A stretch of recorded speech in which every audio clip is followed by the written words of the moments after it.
ver algunas de las grabaciones en YouTube, otras están en el grupo de Google.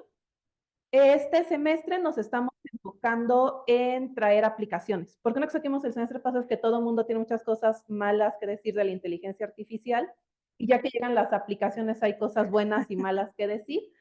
Entonces, no queremos que este sea un seminario donde solo se critique, sino también se hagan propuestas de si ya están las herramientas, cómo sí usarlas, ¿no? Y en qué puntos tener cuidado. Soy Mariana Martínez, del INER, que coordina este seminario junto con Víctor Mireles, que dirá hola, ahí va su mano. ¿Qué más hay que decir? En general es un seminario híbrido, entonces tratamos de dar la misma oportunidad a los que están en el chat que los que están en la sala o los que están con audio. Si quieren participar, levanten la mano, ya sea con la mano del Zoom o con la mano física y los vamos anotando. Tratamos de que hable más la gente nueva y yo en particular le doy prioridad a las mujeres, entonces, jajaja. El feminismo radical ha llegado y tratamos de que Isabel nos va a presentar su proyecto y tratamos de que no se tarden más de 2 minutos en hablar. Yo al minuto y medio o Víctor empezamos a hacer señales de que ya córtenle. Si a los 2 minutos no se callan, hago ruido, y si a los 2 minutos y medio yo sí lo silencio porque sí me parece muy importante como que todo el mundo tenga oportunidad de platicar y de dar sus opiniones, unas cuantas voces tomen toda la conversación. En general tenemos gente de todas las áreas, entonces creo que es un seminario muy rico. Tratamos de que no sea súper técnico, es decir, mucho nos gusta, pero no es el punto. Entonces, ¿alguien tiene alguna duda de las cuestiones logísticas del seminario? Todos en el Zoom, ¿de acuerdo? Si quieren, pueden poner reacciones de manos. Yo voy a leer el chat, probablemente en caso de... Si alguien no tiene micrófono, con toda confianza, pónganlo en el chat y yo leo sin problema. Entonces, acabando la parte técnica del asunto, hoy somos muy afortunados de tener a Isabel Ventral, que va a ser doble doctora. Uno, ella es licenciada en antropología de la Universidad Católica de Valencia y luego se fue a antropología forense, hizo la maestría en antropología genética forense en la Universidad de Granada, luego fue a la Universidad Complutense de Madrid en España, hizo antropología, súper interesante. Y ahora está en la ENA haciendo otro doctorado. También se doctoró en antropología social con un proyecto de análisis de redes en el contexto antropológico y ha hecho un postdoctorado en México con el proyecto NN, Protocolos de Identificación Humana, Colección Osteológica Nacional y Base de Datos en Personas No Identificadas o Desaparecidas, bajo la UNAM. Ha estado en el CIESAS en cuestiones de crisis forense, ha participado como ponente y organizadora en muchos eventos nacionales, internacionales, es profesora y es pues muy familiar con estos temas de derechos humanos, violencias de género y finalmente integra el comité de investigación del grupo en antropología social y forense, del cual es actualmente representante de la Asamblea de Congreso. Entonces, dicho esto, les dejo con Gracias. Isabel. Muchas gracias. Bien, pues entonces comenzamos. Bueno, la plática que les traigo hoy es sobre inteligencia artificial en el campo de la antropología forense como una herramienta para frenar la crisis forense. Esta es una línea de investigación que llevo desarrollando un tiempo y que de hecho pues, es la base de este segundo doctorado en el que estoy cursando en la ENA, que un poquito más adelante pues, ya presentaré en más detalle en qué consiste y cuáles serían los beneficios específicos de ese proyecto. Pero en términos generales sí quiero hablar de la implementación de esta herramienta en la antropología forense porque, como digo, es una de las líneas que trabajo y pues junto con varios equipos, entre ellos el GIAS, la UAGRO, que ahí también estoy dando clases en la Universidad Autónoma de Guerrero y con otros equipos pues estamos implementando una línea de investigación que lo que busca de manera específica es automatizar todo el proceso de identificación Y ya diciendo esto, pues ya podemos ver un poco de qué manera se espera poder contribuir en la crisis forense. No sé dónde tengo que ir pasando yo las diapositivas o voy comentando. ¿Les comento? Ah, por favor, la siguiente. Muchas gracias. Muy bien. Me han comentado que hay un público muy diverso. Me imagino que todos los presentes pues están muy familiarizados con el contexto forense. Pero como entiendo que también hay estudiantes que quizás, pues algunos siendo de primer año y pues que haya ciertas cositas de las que estemos viendo que a lo mejor pues les resulten un poquito nuevas. Pensé que sería interesante esto, iniciar hablando un poco del contexto forense. Creo que al hablar del contexto, donde ubicamos esta crisis, que no solamente es una crisis en términos de identificación, sino que termina siendo una crisis humanitaria, nos puede ayudar luego poquito a poco a hacer este recorrido en el que vamos viendo por qué sugiero o sugerimos dentro de, de este grupo que se implemente la inteligencia artificial para eso. Igual voy a ir comentando algunos de los retos que están presentes. Digo, ¿por qué? Pues como toda ciencia y como toda tecnología, pues tiene sus limitaciones, que poquito a poco pues van a ir ampliándose los límites, pero pues sí en la siguen existiendo algunas barreras que hay que ir afrontando. Entonces, ¿en qué nos encontramos en un primer lugar? Bueno, que si pensamos en la crisis forense la tenemos que pensar como algo complejo y multifactorial. Parte de lo que constituye la crisis forense, por supuesto, es el hecho de que pues actualmente hay, son cifras no oficiales, pero hay más de 70.000 personas que han recuperado que están sin identificar y las cifras de personas desaparecidas siguen en aumento.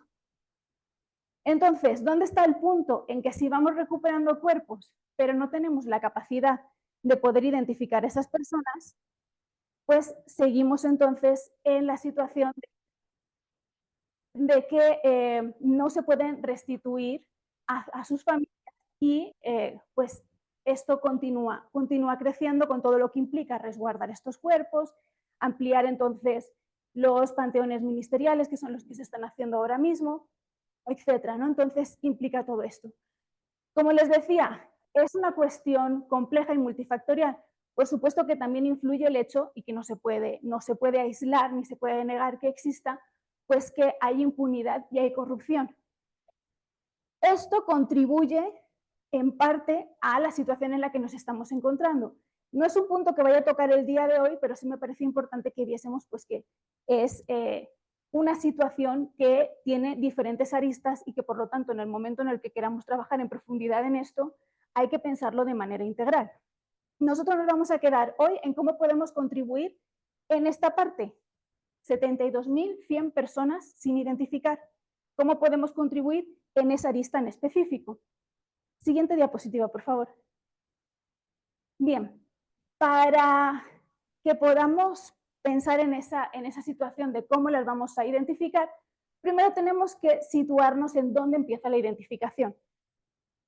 Aquí, si hay antropólogos escuchando, no sé si en la sala hay alguno, pero sí en el Zoom hubiese alguno, pues luego puede ser también un tema interesante de debate. Habitualmente pensamos, ¿no?, que la identificación pues, se centra de manera específica en el laboratorio.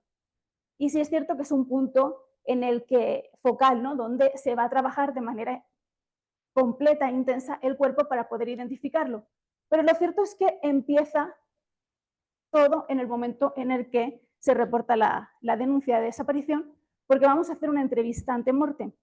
Esa entrevista ante mortem nos va a estar facilitando información que posteriormente vamos a utilizar para poder cotejar y poder identificar. Aquí tenemos varios puntos. Tenemos que pensar en primer lugar que la genética no es la única vía con la que podemos llegar a esta finalidad, que es el objetivo de identificar. ¿Por qué razón? Porque no podemos suponer que todos los cuerpos puedan ser identificados por esta vía, por diferentes razones. Una de ellas, porque no tengamos muestra con la que cotejar. Si yo no tengo ADN de ningún familiar de la persona a la que estoy buscando, no tengo forma de hacer una confronta. Si no tengo el ADN directo de esa persona, no tengo forma de hacer la confronta. Entonces, la genética, por eso les decía también antes, todas las disciplinas, todo tiene sus limitantes. Y es bueno reconocerlas porque ahí donde uno tiene el límite, pues podemos ir complementándonos. Entonces, no podemos pensar que con la genética todo lo vamos a solucionar, entre otras razones porque todavía no está en funcionamiento una base de datos nacional con la que poder hacer esto.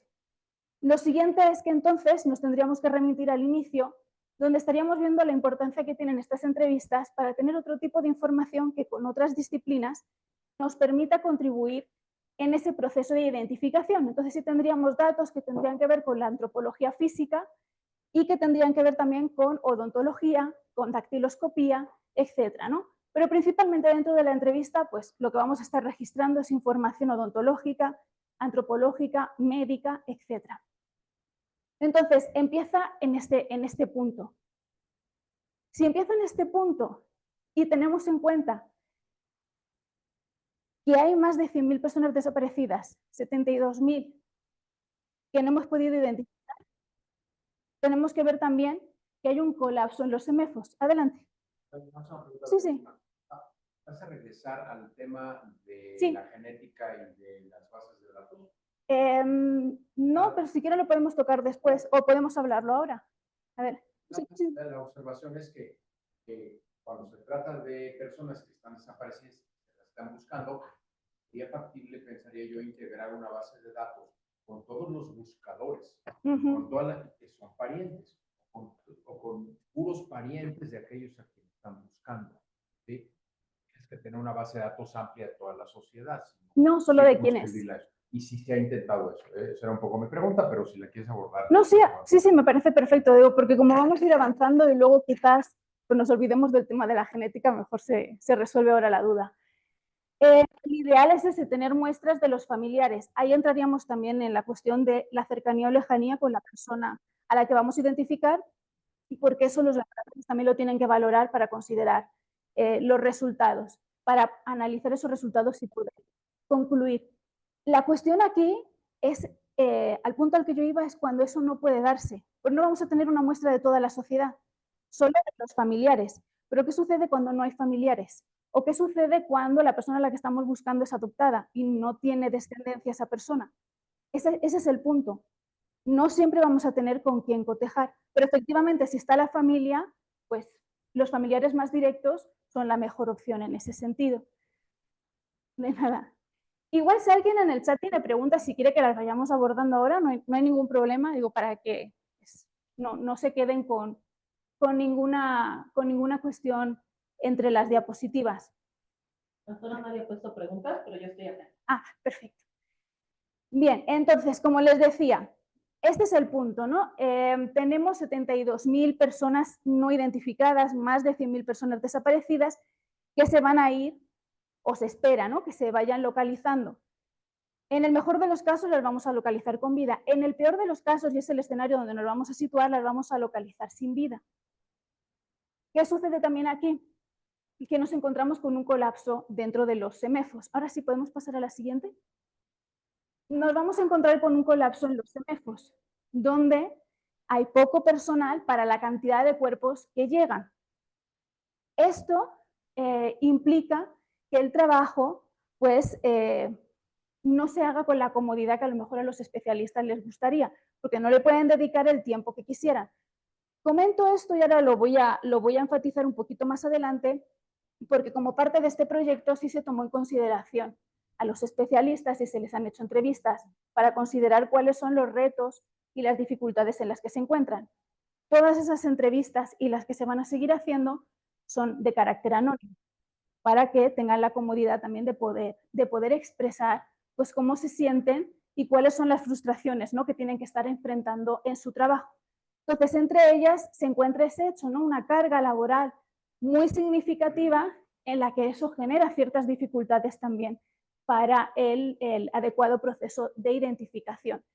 Tenemos también que tomar en cuenta que no hay una oferta académica específica para la cuestión. En este caso yo me voy a ir centrando de manera más concreta en la antropología forense. Eso también es relevante porque, si bien se comparte mucho con la antropología física, hay que tener en cuenta que esto está en un contexto de derechos humanos y en un contexto legal, la cuestión de la identificación. Y eso implica tener una serie de conocimientos extra, aparte de cuáles son las técnicas de identificación, sino cómo inserto estos conocimientos en un contexto muy específico. Se va ampliando esta oferta académica, pero es una de las limitantes también que hay ahora mismo que construye o que conforma parte de este contexto. Por otro lado, no hay procesos de estandarización a la hora de elaborar los peritajes y los informes. De hecho, ahora un poquito más adelante voy a poner un extracto de algunas de las entrevistas donde se menciona esto por parte de algunos especialistas. Que estos peritajes, pues, por ejemplo, y sobre todo los informes, no se comparten entre compañeros o entre compañeras, no se establece un patrón específico de cómo, una estructura específica de cómo se tienen que ir haciendo, y esto también puede generar dificultades a posteriori. O sea, son cosas que se pueden ir mejorando, pero creo que también es bueno ir remarcándolas aquí. Y escasez de antropólogos forenses especializados, que es parte del problema que les mencionaba antes. Si a un CEMEFO llegan 20 cuerpos y es una sola persona para atender esos 20 cuerpos en 24 horas, pues no duerme. Y al día siguiente son otros 20 y no duerme. Y solo es una persona. Entonces, ahí parte del problema. Y por otro lado, y aquí es donde nos vamos a centrar, y ahora sí entramos en materia, es la investigación. Tomando en cuenta todo esto, que son las dificultades del contexto, no todos están cualificados o no todos están capacitados, ya lo veremos un poquito más adelante, porque hay métodos que no todo el mundo los conoce. Eso no significa que el especialista no sepa lo que está haciendo, sino que hay metodologías que requieren una capacitación extra. Eso requiere tiempo y requiere una serie de recursos también por parte de las instituciones para poder implementarlas, y esto no siempre se da. Entonces, ¿a dónde nos vamos? A la parte de la investigación. Hace falta más investigación en antropología que esté enfocada de manera directa en el área forense. Hay muy poca. Entonces, muchas de las investigaciones, o el mayor grosso, se centra en estudios de antropología física, donde pues a lo mejor estamos reformulando o intentando mejorar alguno de los métodos ya existentes en la población del pasado. Pero ¿qué pasa en el contexto actual? O sea, hay que aterrizarlo en el contexto actual, y eso implica investigaciones específicas para la antropología forense. No digo que las otras investigaciones no sirvan, por supuesto que lo que aportan se puede terminar integrando en lo forense, pero no es lo mismo tener investigaciones que sean enfocadas de manera concreta en este espacio. Y la actualización de los métodos de identificación si tenemos en cuenta todos estos retos, que como he dicho, parte de, es ahí a donde vamos a ir ahora, es el hecho de que hay poco personal, muchos cuerpos, poco tiempo para trabajarlos. Pasamos a la siguiente. Bien, esto es a grosso modo, ¿de acuerdo? No voy a entrar a especificar cómo funciona cada uno de ellos, pero sí que conozcamos un poco cómo son los métodos. Entonces, tenemos métodos en la antropología forense que se caracterizan por analizar la forma. Es una descripción de la forma y eso nos permite tener cierta información relacionada con el perfil biológico. Entonces analizamos el cráneo, vemos determinados marcadores y con esa información podemos llegar a la conclusión de si es un cráneo masculino o femenino o indeterminado, podríamos llegar a ese punto. Esos son de los primeros estudios que se realizan, uno de los primeros que podríamos estar mencionando, que se implementan también y que se complementan con el análisis estadístico. Hoy tomamos medidas. Entonces, ya vemos, son métodos que analizan la forma, características de la forma y características métricas. Y después tenemos la morfometría geométrica, que es como un paso más allá. Entonces, ahora vamos a ver una imagen de cómo se ve la morfometría geométrica, que ha demostrado ser muy útil y muy eficiente a la hora de la estimación del sexo, por ejemplo, en individuos.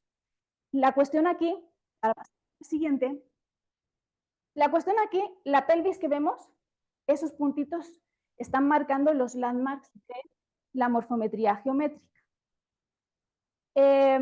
La cuestión aquí que encontramos es que, uno, tenemos que saber colocar estos puntitos. El otro es que tenemos que tener el microscribe para poder hacerlo. El otro es que hay que tener un programa específico pues, para poder hacer la lectura de esto.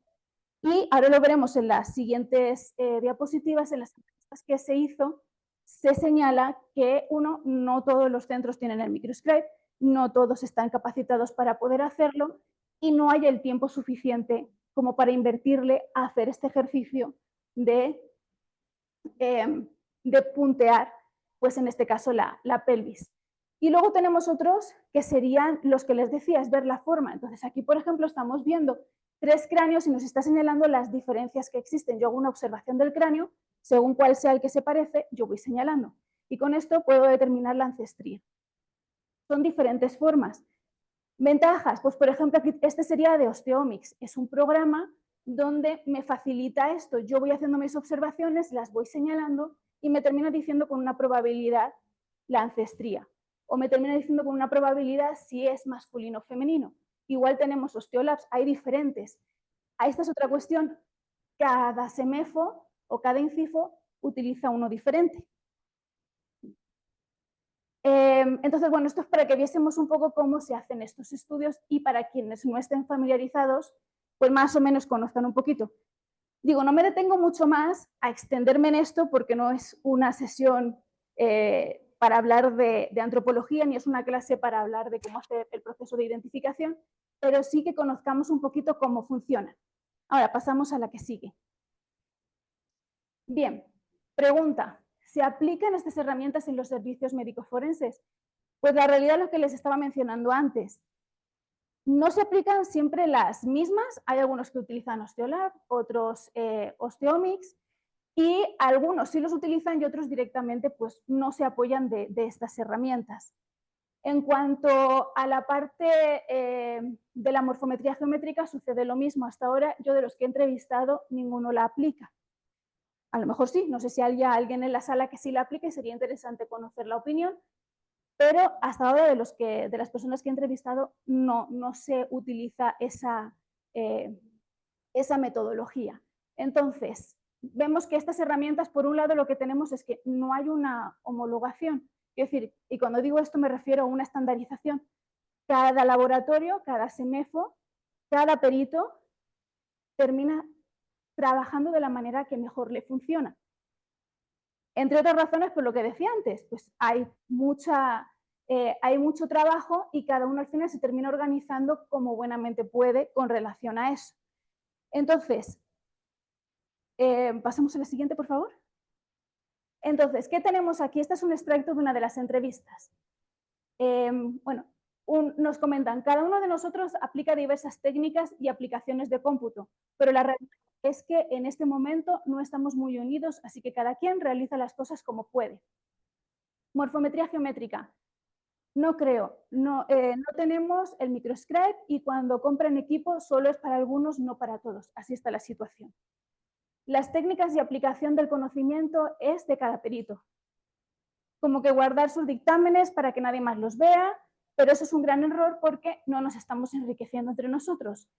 Y otro comentario que se hace es que va a llegar un momento en el que el trabajo que están haciendo termine siendo público y entonces se va a hacer una petición de rendición de cuentas con relación a esto.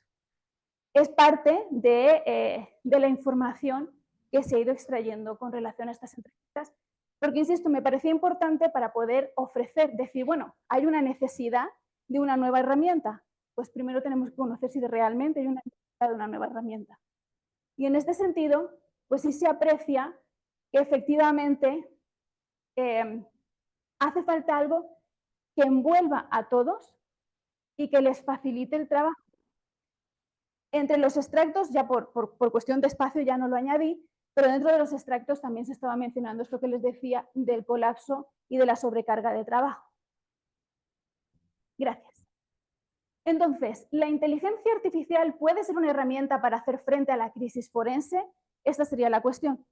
La inteligencia artificial la podemos aplicar de muchas formas. En este caso, y ahora que explique un poquito más adelante el proyecto en específico en el que se está trabajando ahora, aunque hay otros en marcha, que no los voy a explicar hoy porque pues todavía están en marcha, cuando ya estén un poquito más desarrollados ya los comentaré. Pero bien, en este sentido hay formas diferentes de utilizar la inteligencia artificial y ahí es a donde voy a ir ahora para comentar los tipos que podemos estar utilizando y por qué de manera específica pues se propone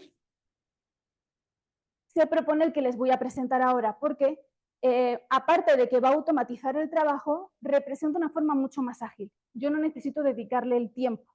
Cuando digo dedicarle el tiempo me refiero, como hemos visto en los anteriores, Yo tengo que observar el cráneo, señalar cuál, que tomar medidas. Implica inversión de tiempo.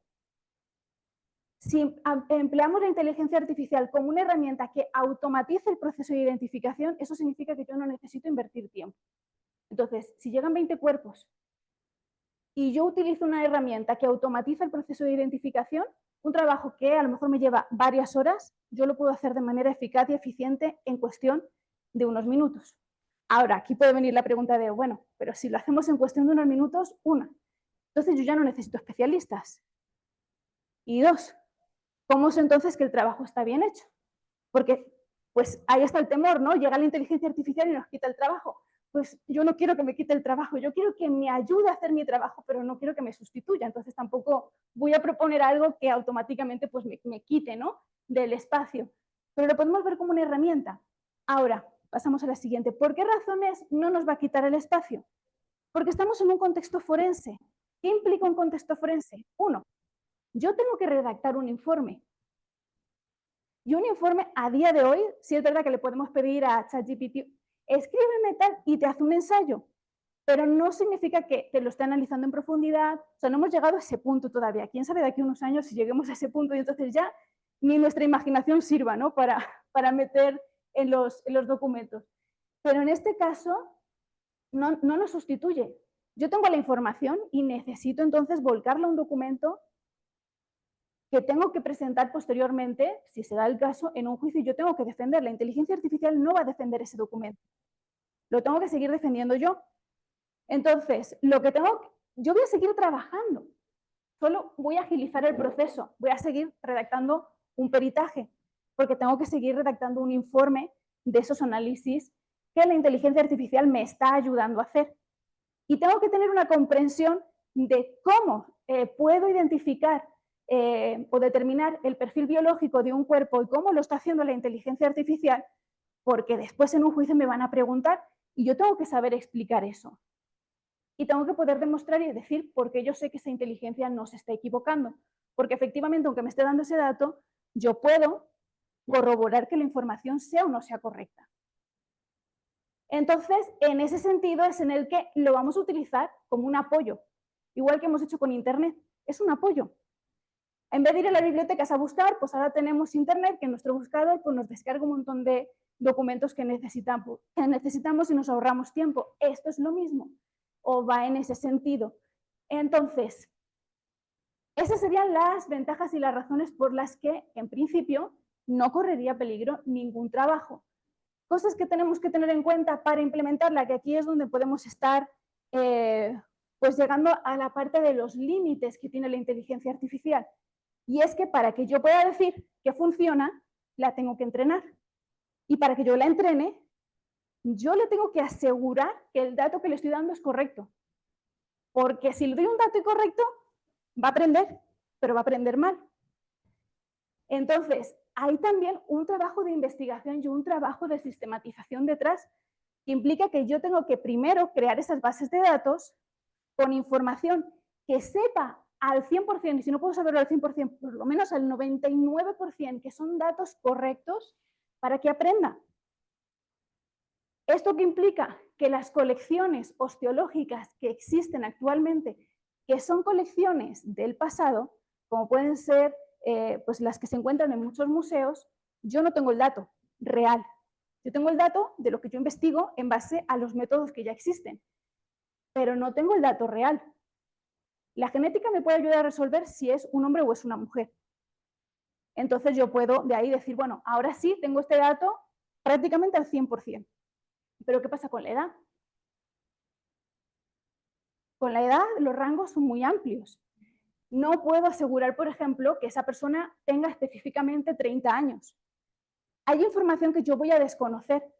Patologías enfermedades que tuvo, yo las voy a desconocer, salvo algunas que queden marcadas en los huesos, y aún así no lo voy a saber con certeza. O sea, hay información que yo no voy a saber con seguridad. Ese es el reto. Entonces, ahí hay formas de solventar el reto. Que por eso hay otros proyectos que ya están en marcha justo pensando en que hay formas de que se puede solucionar esto y que podemos tener información que sea fidedigna con relación a estos datos que permitan alimentar la base de datos. a crear esa matriz con la que la inteligencia artificial va a aprender. Otra de las cosas que tenemos que tener en cuenta es que esta inteligencia artificial necesita mucha, pero que mucha información para aprender. Entonces, si yo hago una base de datos con 100 individuos, no es suficiente. Muy probablemente no sea suficiente. Necesito generar la suficiente información como para asegurar que aprende, pero que no sobreaprende, porque si sobreaprende la inteligencia artificial también puedo tener un problema. Voy a ponerles un ejemplo. Todos hemos visto en algún momento que hemos estado ahí en internet, que queremos entrar a alguna página o que queremos hacer un registro, lo que sea, y entonces nos dice, señálame cuántos semáforos hay en esta imagen. ¿No? Por ejemplo, ahí es donde vamos a ir. La inteligencia artificial ha visto tantos semáforos que ya sabe cómo son. El problema de que sobreaprenda es que si yo le digo que esto es una silla y le especifico cómo es una silla, pero siempre le enseño con la misma imagen y siempre igual, cualquier otra cosa que sea una silla pero que no sea idéntico, no lo va a reconocer porque ha sobreaprendido. Entonces, la tengo que alimentar con una variedad. Estoy reduciendo mucho y simplificando mucho porque la parte de la inteligencia artificial es compleja, pero bueno, es un poco para que veamos que también hay que saber cómo elaboro esa base de datos. Pongo lo de los protocolos de fotografía porque en esta propuesta, en este proyecto que se está desarrollando, que tiene como objetivo la automatización de todo el proceso de la identificación a partir de la antropología forense, o sea, automatizar la antropología forense, va a basarse en una gran parte en fotografías. Estos son redes convolucionales. Las redes convolucionales lo que hacen es eso. Tienes una imagen y le has enseñado a esa red que esa imagen, le has enseñado a esa inteligencia artificial que esa imagen es un semáforo y por eso cuando tú le picas lo reconoce. Cuando tú se la muestras lo reconoce. Entonces tiene que haber un protocolo de fotografías para estandarizar esa parte del proceso. Es una de las recomendaciones. Posteriormente se va a ver si dentro de el ir haciendo este aprendizaje pues no se requiere pues que sean tan precisas las fotografías en cuanto a la posición del hueso para poder hacer para poder hacer la fotografía e introducirla en la base de datos. Ahí se va a estar jugando un poco con esas estadísticas que nos va a ir dando posteriormente. Y la cuestión ética, porque vamos a estar manejando información muy delicada. Bien, entonces aquí vemos un poco parte de esos retos que tendríamos ahí presentes. Pasamos, por favor, a la que le sigue. Muy bien, y ahora sí les voy a presentar el proyecto de investigación que está en marcha, que este está asociado a mi tesis doctoral, pero como les digo, hay otros proyectos porque pues, esta línea va para adelante y esperemos que termine saliendo en su totalidad. Entonces, el objetivo va a ser la estimación del sexo en subadultos de manera que nos dé unos resultados confiables y eficientes o efectivos. ¿Por qué empezamos con la parte del sexo en subadultos? Los subadultos son los menores, ¿no? De 18 hacia abajo vamos a irnos.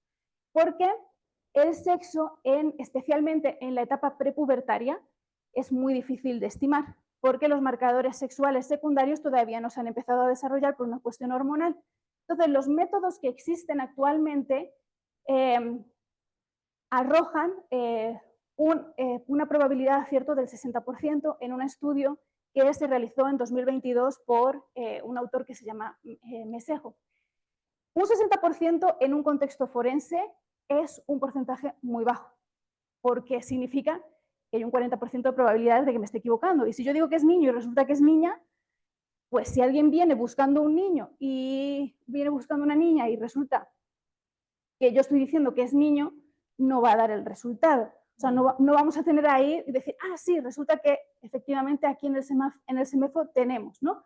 Entonces está muy complicado y de hecho, si no recuerdo mal, en 2021 se estableció que no era ético la estimación por parte de la antropología forense estimar el sexo en subadultos. Entonces lo que se busca con este proyecto es resolver una de las complicaciones más grandes que tiene ahora mismo la antropología, pensando que si se puede hacer esto, las demás partes del proceso de identificación que engloban a adultos va a ser mucho más fácil de hacer, porque estamos resolviendo el problema mayor, ¿no? Que es la estimación del sexo en subadultos. Uno de los problemas o retos, vamos a llamarlo más retos que problemas, que puede tener o que puede estar afrontando la antropología. Entonces nos vamos a esta parte. Retos. Bueno, pues uno sería que las muestras que existen actualmente de niños son muy pequeñas. Afortunadamente las colecciones esqueléticas de niños, digo afortunadamente porque pues es bueno no tener colecciones enormes de niños, eso es una buena señal, pues efectivamente son muy pequeñas. Y dentro de las que hay, los rangos de edad o las edades, pues son muy dispersas. ¿Qué quiere decir con esto? Que a lo mejor niños de 1 año, pues no sé, en una colección puedes tener 3. ¿Y qué había dicho antes? Una red que necesita, una inteligencia artificial que necesita una base de datos muy grande. Con 3 no va a aprender. Necesita muchísimos más niños de 1 año para poder buscar patrones. En este caso se va a hacer con pelvis y con cráneo. Buscar marcadores, buscar patrones que le permitan determinar que todas las pelvis que tengan esas características son de un niño de 1 año y que es masculino. Entonces, para eso que necesito una muestra muy grande con edades y con sexo conocido. En este caso, ¿cómo se ha conseguido superar esta dificultad de que no hay muestras suficientes en las colecciones esqueléticas que existen? Pues con diálogos y con convenios que se están estableciendo con centros de pediatría que están cediendo, que van a ceder las tomografías de niños que a propósito han tenido que realizarse esa tomografía, o sea, no se les irradia de manera gratuita, sino que como parte del diagnóstico se les va a radiar y que no presentan ninguna alteración o anomalía en cuanto a la estructura ósea para que se puedan incorporar. Con eso se espera tener una muestra muy, muy grande, mucho. Y con esa muestra, que va a abarcar desde los 0 hasta los 17 años, es que va a aprender a hacer estas diferencias. Y con eso, pues, estaríamos automatizando. ¿Cómo va a funcionar? Pasamos, por favor. Va a funcionar de la siguiente manera. Fase 1, vamos a utilizar el aprendizaje no supervisado. El aprendizaje no supervisado implica que yo le doy a esa base de datos, o sea, yo tengo mi base de datos que van a ser fotografías, en este caso, imágenes de las tomografías. Yo le voy a dar todas las imágenes que tengo de las pelvis de estos niños, pero yo no le voy a decir que son niños o que son niñas, solo se las voy a dar. ¿Qué va a hacer? Como es un aprendizaje no supervisado, yo le doy esa información y voy a decir, vamos a ver, inteligencia, ¿cómo me los ordenas? A ver, ¿tú qué ves? Y me los va a ordenar. Me los va a ordenar por los patrones que va a ir encontrando, cosas que yo no estoy viendo o que creo que yo no voy a ver y espero que la inteligencia artificial sí las vea. Cuando me haga estas agrupaciones voy a poder ir viendo, porque yo sí conozco los datos, ciertas cosas. ¿Cómo me las está agrupando? Porque yo sí sé cuál es el sexo de cada uno de ellos. Sé cuál es la edad de cada uno de ellos. ¿Cómo me las está agrupando? Esa va a ser la primera parte, porque con esto lo que queremos ver también es esta cuestión de la variabilidad y del desarrollo en el tiempo de estos niños. La siguiente fase va a ser el aprendizaje supervisado. El aprendizaje supervisado es en el que yo le doy la información. Entonces yo le doy esa base de datos y ya le estoy diciendo, todas estas pelvis son masculinas, todas estas pelvis son femeninas. Y lo que va a suceder aquí, por eso digo que es una red, y esto que vemos aquí son las neuronas de entrada. Esto funciona de la siguiente manera, cada neurona es un píxel de la fotografía, va a ir analizando píxel por píxel la fotografía y va a buscar, dentro de esto, va a estar buscando diferentes patrones y va a ir aprendiendo. Entonces, yo sé que es un perrito y dentro de todas mis salidas tengo gato, perro, caballo, canario, pero yo sé que la fotografía que le estoy dando es un perro. Entonces, cuando no me la arroje como resultado que es un perro, yo le voy a redirigir y entonces va a ir aprendiendo hasta que al final siempre me dé el resultado esperado. Con esto lo que vamos a hacer también es que nos dé una probabilidad para que entonces también podamos cuantificar el dato. Entonces me va a decir perro con un 99% de probabilidades de que lo sea. Eso es parte del algoritmo que ya está hecho y es parte de lo que el algoritmo va a arrojar cada vez que se le dé una fotografía. Pasamos a la siguiente. Muy bien, entonces este es el esquema. Tenemos nuestra tomografía, va a analizar píxel por píxel, fíjense, si estas son las dimensiones de la fotografía, estas son las neuronas de entrada, son todas las neuronas que empezarían aquí. Entonces son como 5 millones de neuronas, o sea, lo analiza al mínimo detalle. Por eso va a ver, o se espera, siempre que vea cosas que nosotros no percibimos y que por lo tanto, con ese aprendizaje a detalle, termine dándonos como resultado resultados que superen, y cuando digo que superen es que se aproximen al 90, 90 y tantos por ciento de probabilidad con los resultados que nos esté dando. Va a dar dos resultados posibles, femenino y masculino, con una probabilidad. Y esto mismo lo va a estar haciendo con la pelvis. Entonces, ¿qué va a suceder aquí?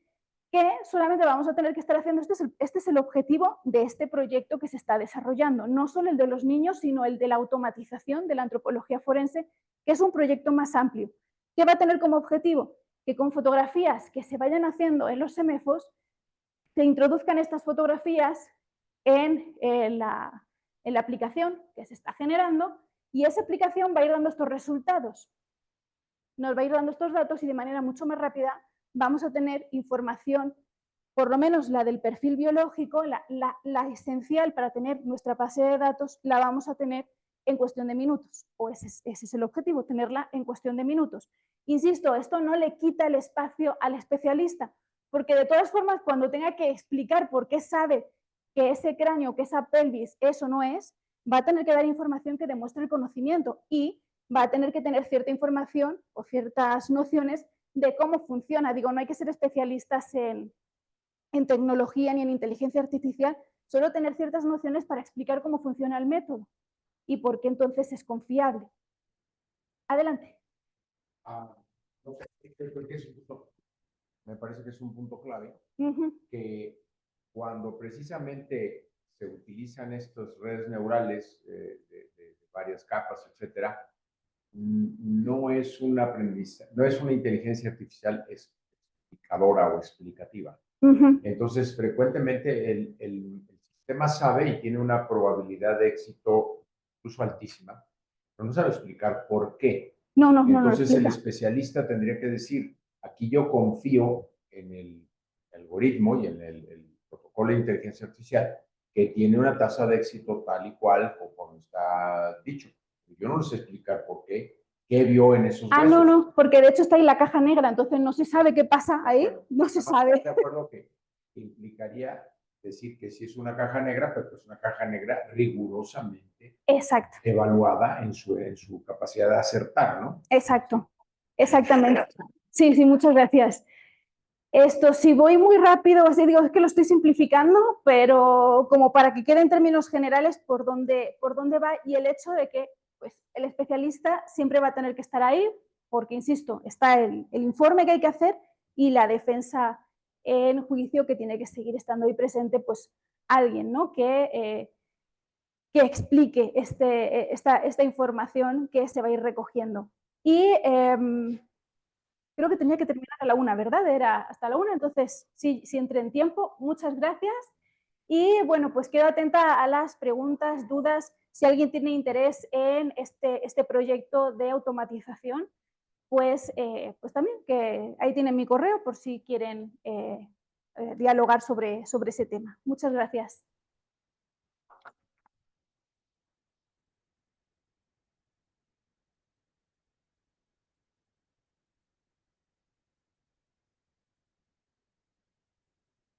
Muchas gracias a la doctora Isabel Beltrán por esta plática tan interesante. Bueno, tenemos algunas preguntas preparadas para ti. Vale. Pero antes de dar paso a esas, quisiera preguntar si alguien tiene preguntas que quieran hacerle en general y a los que están en línea. Tenemos varios chats. Ok, entonces, bueno, a ver, ok. Sí, creo que no hay ninguna pregunta en el chat todavía, pero alguien en el chat o levante su mano y quite su abra su micrófono y podemos tener una sesión, una ronda de preguntas. Técnicas, no técnicas, lo que guste. Así digo, yo intento explicarlo, como habéis dicho, no muy técnico, digo, lo más asequible posible, ¿no? Pero digo, no sé si a lo mejor lo hice demasiado asequible, no sé. Si me dejé muchas cosas No, con curiosidades técnicas detrás. estuvo perfecto. Bueno, si Muy nadie bien. levanta la mano, yo voy a... Adelante. Yo tendría una última más.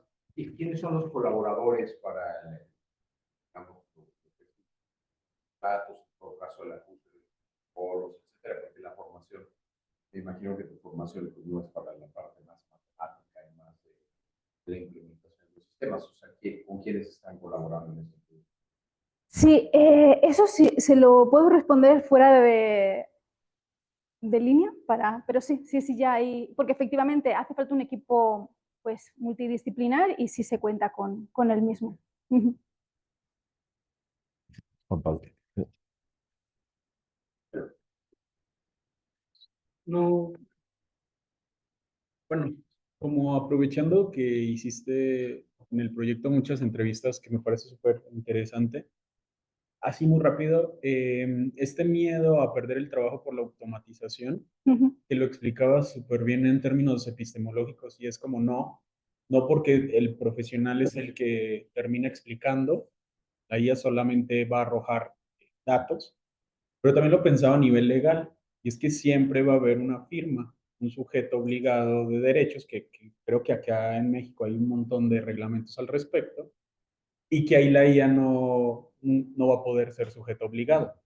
Creo que por ahora, pero está interesante pensar qué pasa cuando ya las leyes involucren no a un sujeto obligado IA, porque eso no, pero sí a los desarrolladores, porque estabas hablando de los errores, pero puede haber errores también en el desarrollo, y ahí también hay implicaciones legales importantes, ¿no? Sí. Solo un comentario. No, sí, está perfecto, porque de hecho, si se va a ir implementando y va a empezar a estar presente en los juicios, pues esta herramienta, efectivamente, ¿no? Hay que reconsiderar muchas cosas que van más allá del apoyo que puede estar dando en una disciplina en específico, sino luego cómo lo aterrizamos en ese contexto legal, con todas las implicaciones que puede tener, y efectivamente a lo mejor no se estaba contemplando ahora, pero pues sí se necesita también incorporar a los desarrolladores o al equipo técnico de alguna forma. Podría darse dependiendo del caso, digo, porque una vez pues ya esté hecho el algoritmo, ya solo es ir alimentando esa red y ya está. Otra cosa es que a lo mejor de manera específica, pues estoy imaginando que sea la primera vez que se lleve a juicio, y que a lo mejor entonces ahí, por ser esa primera vez, sí se requiera, ¿no? Cierta información que venga de otros especialistas para darle esa solidez, pero ya una vez esté establecido, a lo mejor no es necesario como que todas las veces se vaya a hablar del mismo, pues de esa misma red o de esa misma arquitectura de esa red, porque pues ya está hecha y ya está alimentada y ya funciona. Pero me parece muy interesante. Yo creo que ahí sería bueno sentarse en una mesa con abogados, ¿no? Y ver cómo se aterriza en el contexto con esas implicaciones. Vale, tenemos muchísimas preguntas en el chat, entonces voy a empezar en orden. Si alguien quiere levantar la mano, puede decir ellos mismos su pregunta, pero por lo pronto voy a leer. Entonces, Erendira García, ella dice, en los proyectos de clasificación de imágenes siempre solicita la opinión de un experto, quien termina validando. ¿Cómo manejar la interpretabilidad de la CNN? Interpretabilidad de la CNN en un campo tan crítico como la antropología forense, donde es importante explicar los resultados. Cuando dice la CNN, ¿a qué se refiere? Para no estar segura de que...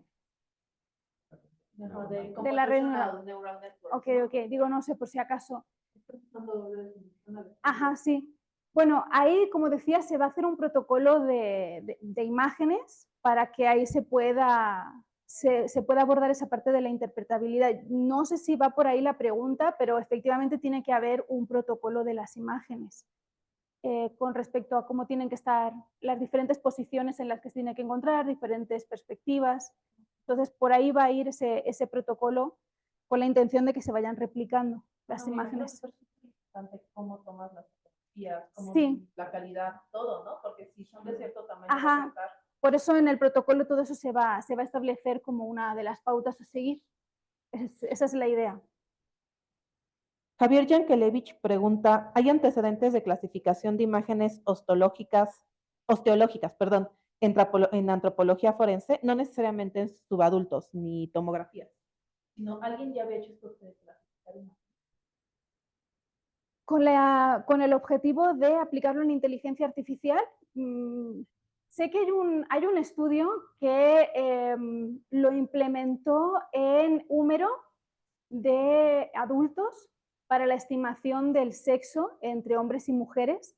Es un estudio muy interesante porque de hecho arroja probabilidades muy elevadas, pero lo más interesante de ese estudio es que no solo determina si ese húmero es masculino o femenino, sino que dio información que se desconoció, o sea, permitió identificar otros patrones que no se estaban contemplando.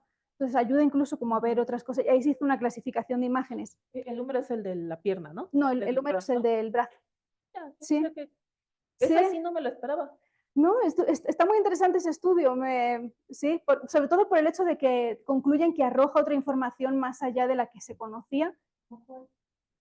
Oh, espérate, porque este lo leí hace un par de años, déjame que recuerde. Lo puedo compartir porque ahora no me acuerdo bien, pero sí veía como varias cositas en la forma que no estaban que no se habían contemplado. Bases de datos de imágenes, la verdad, Javier, no lo sé. Yo me imagino que sí deben de haber, por ejemplo, en un museo, no sé si el Nacional de Antropología de aquí sí tenga las colecciones también fotografiadas y tiene una base de datos de imágenes, pero la verdad lo desconozco, no sé si las tienen. Luego, Carlos Fidel Martínez pregunta, ¿las tomografías que se emplean son un muestrario de un grupo en específico, por ejemplo, del centro del país, del sur, del norte? Muy buena pregunta. ¿Cómo muestraron? Ajá, sí, está considerado porque de hecho cuanta mayor diversidad mejor, justo por el tema de la variabilidad, entonces sí se contempla esto, que sean de diferentes zonas. Pero entonces, ¿cómo le hicieron para conseguir tantos datos? Porque siempre es lo difícil. Ahí estamos, es que esa es la parte más difícil porque es una base de datos muy grande y eso es lo que más tiempo lleva. Entonces, esa es parte del proceso, pero sí, sí se está contemplando esa información. Ahora habrá que ver pues, si está pareja o no. Eso es parte de lo que habrá que ir viendo. Pero sí está contemplado. Y es parte de lo que posteriormente pues, se irá ampliando, porque pues, que finalice el proyecto, que forma parte de la tesis, no implica que pues, ya se cierre la base de datos, sino que se tiene que seguir alimentando y donde uno ve que tiene carencias, pues es ir buscando mejorar esa parte para que se implementen más imágenes que ayuden con eso. Entonces sí se tiene contemplado para que en un futuro efectivamente tenga el total. Y también pregunta Carlos Fidel Martínez si en caso de no contar tomografías se pueden utilizar modelos 3D que se realicen con fotografías. Sí se podrían utilizar, pero en este caso la cuestión es que para este ejercicio en específico, lo que decía, la información tiene que ser fidedigna, entonces se puede hacer y de hecho se está contemplando y forma parte de la base de datos, se están tomando también imágenes con colecciones esqueléticas, pero aquí la cuestión es tener el dato conocido y seguro. Hay que saber con certeza pues, que esa pelvis, por ejemplo, sea de un niño o sea de una niña. Esa es la cuestión, porque colecciones hay, el problema es, y se puede hacer, la cuestión es tener ese dato con seguridad total, y eso pues en estos casos suele implicar tener una muestra genética que nos dé esa información. Pero sí, se está contemplando, porque de hecho no queremos que solo sean imágenes de tomografías, porque eso podría representar una limitación, ¿no? Si solo son imágenes de tomografía, cuando yo le pongo una imagen que sea una foto, o una imagen 3D de una pelvis, de un óseo, o sea, yo tengo tangible aquí el huesito, ¿la va a reconocer o no? Entonces, en esa base de datos se está buscando alimentarla con diferentes fotografías. Como se hace con las que vemos, el ejemplo que les ponía del perrito, ese no traje el video porque dije, ay, igual no da tiempo, pero está muy bien porque esa red, por ejemplo, que es un ejercicio muy divertido, aprende a identificar perros y gatos y la base de datos es tan grande que hasta los diferencia por dibujos, no solo por fotografía. Tú haces una silueta que es un perrito y lo reconoce y entonces te dice que es un perro. O haces una silueta de un gatito y reconoce que es un gatito, porque está alimentada con mucho más que solo fotografías. Entonces ese también es el propósito de esto, alimentarla no solo con tomografías, sino también con imágenes de los huesos, ¿no? Vale, Adela pidió la palabra y luego Pierre Delice. Y luego Valentina. Muchas gracias, buenas tardes. Mi pregunta es, por ejemplo, ¿es necesario que se sepa la edad de la persona a identificar? Porque ya tenemos personas de larga data y la diferencia entre cuando desaparecieron y la actual, no sabemos en qué rango pudiera estar de edad en que se le pudo o puede estar ahí su esqueleto. ¿Es necesario saber la edad o eso implicaría que no se le identifique? Gracias. Muchas gracias, Adela. Es muy buena pregunta. Para automatizar este proceso, sí necesitamos saber las edades de quienes van a formar parte de la base de datos. Ese es el reto, pero una vez ya ha aprendido a identificar, por ejemplo, de la pelvis, cómo identificar aquí el rango de edad, siempre vamos a hablar de rangos de edad. Cuando tengamos un cuerpo de una persona no identificada, aunque haya pasado tiempo porque sean de larga data, desde el momento de la desaparición, vamos a suponer, momento de la desaparición, esa persona ha vivido un tiempo y finalmente fallece. Por lo tanto, la edad que tenía al momento de la desaparición no va a ser la misma que la edad que vamos a encontrar al momento de hacer el estudio. Pero con estas técnicas lo que se busca es que, como ya ha aprendido a diferenciar de 20 a 25, de 25 a 30, no importa si desapareció con 25 y lo encontramos con 35, lo importante es que estas herramientas van a saber decir que ahora, o sea, que ese esqueleto está entre los 35 y los 40, por ejemplo. Me lo estoy inventando ahora mismo con los rangos, no sé todavía cómo van a quedar, porque esa parte está en proceso, pero tiene su objetivo. Ahora, la base de datos con la que aprenda la inteligencia artificial sí necesita saber las edades. Ese es el reto. Bueno, porque lo podemos hacer con antropología, es decir, los métodos antropológicos nos permiten sacar estos rangos de edad, pero como lo que se busca con esto es ver si podemos mejorar los existentes, pues si tenemos una colección donde tenemos el dato seguro, podemos luego comprobar que tanto mejora con relación a los métodos que existen actualmente, con los que se trabajan desde el área de la antropología. Es parte de los objetivos porque, insisto, lo que se busca es no solo el automatizar, sino el mejorar la técnica, los métodos existentes o las herramientas existentes para responder a estas preguntas. Es parte un poco como de los objetivos que estarían ahí presentes. Muchas gracias. Pierre, luego Valentina y luego empiezo otra vez a leer preguntas porque ya se nos están juntando. Okay. Muchas gracias. Buenas tardes a todos. Isabel, excelente trabajo. Felicidades. Mi pregunta, más bien tengo un par de dudas metodológicas sobre todo. Primero va en cuanto a, mencionaste que se hace uso de dos métodos, supervisado y no supervisado. Entonces, pero no logramos captar cómo esos dos métodos se fortalecen, ¿no? Es decir, si el supervisado fortalece al no supervisado, entonces ahí no entendemos muy bien.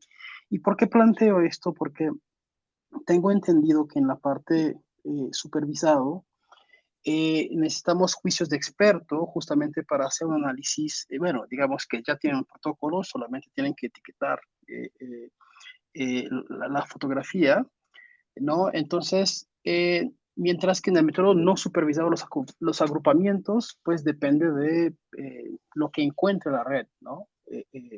Y las tantas, digamos, características, ¿no? Que logra ponderar.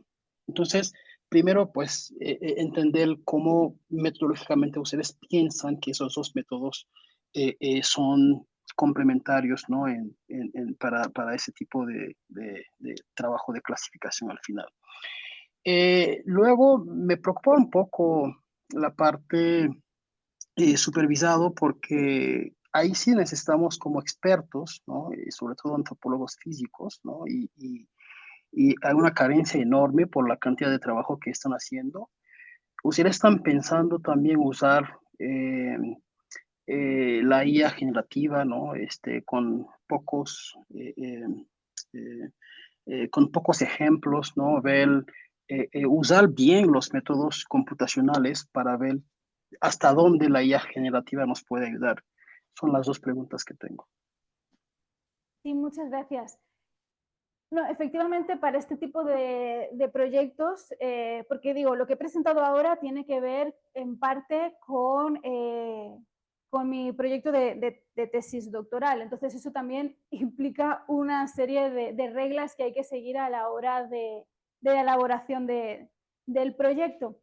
Ya en términos generales, como proyecto amplio, que sería el de la automatización del proceso de identificación a partir de la antropología forense con IA, efectivamente hace falta un equipo multidisciplinar donde pues hayan especialistas que retroalimenten en la parte de generativa, ¿no? En la parte de cómo vamos a implementar y cuáles son las mejores formas de implementar, dependiendo, ¿no? De cuál sea el objetivo en cada caso, la inteligencia artificial, porque pues, quizás para este proyecto pues, sea interesante de una forma, pero para el siguiente proyecto relacionado con otra parte del perfil biológico, pues convenga más hacerlo de otra forma. Y ahí es donde en mesas de trabajo, pues por supuesto, van a estar siempre presentes diferentes especialistas, tanto en antropología física como en el área de cómputo para resolver estas cuestiones. Entonces, eso por un lado. Por el otro, con relación a cómo que sean dos fases y cómo entre ellas pues, pueden como retroalimentarse o de qué manera una le va a proporcionar información a la otra. Más bien aquí es una cuestión de uno de los objetivos extra que hay dentro de la tesis, que está relacionado con la cuestión de la variabilidad en el desarrollo y que se espera ver pues, cómo reacciona con estas redes de aprendizaje no supervisado para ver si ahí, en la forma en la que hace estas agrupaciones, se puede inferir esta cuestión de la variabilidad en el desarrollo. Entonces, es para una pregunta aparte dentro del proyecto. Luego, posteriormente, veremos si a lo mejor alguno de los datos que salen de ahí interesa incluirlo en la base de datos para el aprendizaje automatizado, pero en principio son dos etapas diferentes. Una va a responder a un objetivo concreto y la otra a otro objetivo concreto que está dentro del proyecto. No sé si con eso le respondía a la duda, si no yo quedo atenta para cualquier cosa. Está bien, está bien. Ah, gracias. Okay. Gracias. Ahora, Valentina. Sí, gracias, buenas tardes. Preguntar si todo este trabajo se hace únicamente no alcanzo a escuchar bien. sobre Se escucha los muy cuerpos distante. o segmentos físicos. A ver, ahí un poco mejor. Ah, muchas gracias. Preguntar si todo este trabajo se hace únicamente sobre los cuerpos físicos o sus segmentos, o también se puede hacer en las fotografías o los videos que se encuentran en las carpetas de investigación que fueron tomadas en el momento de los hallazgos o de la necropsia, porque pues tenemos decenas de miles de personas en las fosas comunes y a veces la misma autoridad ignora la ubicación precisa, pero tenemos información importante en papel o en video, como digo. Esa es la primera. Y la segunda es saber si con estos mismos trabajos de inteligencia artificial se podría usar la superposición antropomórfica con cráneos, por ejemplo, que se encuentran ya sea que se tengan físicamente o se tengan en las carpetas, y las fotografías en vida de las personas que se buscan, porque a veces nos han mostrado en algunos momentos que se puede superponer, por ejemplo, el cráneo con la imagen, así por medio de todos estos sistemas tan avanzados, y que puede sacar de un universo muy grande, reducirlo a 5 o 6 personas que justamente coinciden con las características del cráneo y las características de su rostro en vida. ¿Esto es posible?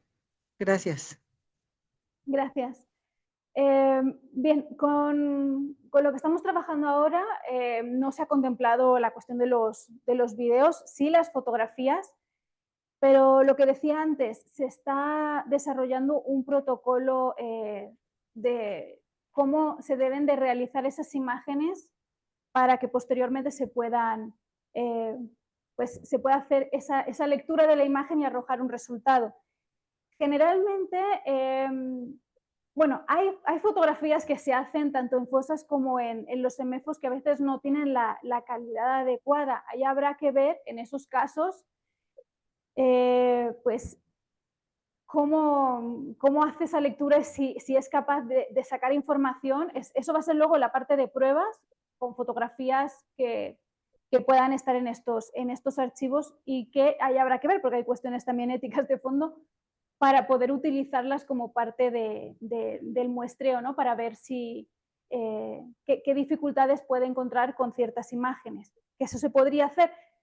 No está contemplado ahora mismo porque, digo, hay muchas cuestiones éticas detrás ahora con relación a generar una base de datos de esas imágenes que están en las carpetas de investigación, porque para acceder a esas carpetas de investigación hace falta, pues, un oficio, ¿no?, que dé el acceso a las carpetas y a las imágenes. Entonces no es como que sea tan fácil acceder a toda esa información.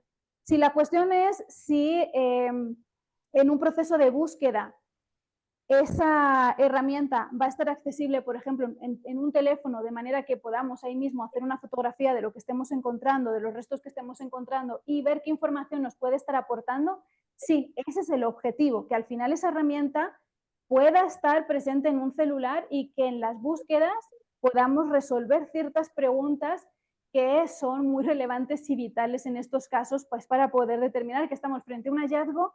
Y en el caso de que estemos frente a un hallazgo, ¿qué información preliminar, al menos en campo, podemos ir sacando? Que obviamente siempre va a hacer falta un estudio posterior luego en el SEMEFO, pero sí que ahí mismo se puedan ir respondiendo algunas preguntas o tener cierta claridad en ciertas cuestiones. Ese es el objetivo. Para que, pues sí, para que no solamente se pueda utilizar en los SEMEFOs, sino también en los procesos de búsqueda. Y no sé si con eso Valentina le respondía a la duda. Porque creo que me hizo varias preguntas, entonces no estoy segura si respondí a todas o solo a un par de ellas. Creo que ya recuerdo, la de la superposición. Eso no lo estamos, o sea, sí está dentro de la lista de cosas que se van a estar trabajando, pero no está ahora mismo entre las que se están manejando actualmente. Pero sí se contempla también esta cuestión de la superposición y habrá que, entonces ahí sí, desarrollar el proyecto para ir viendo de qué manera se puede, dónde estarían las limitantes en ese caso.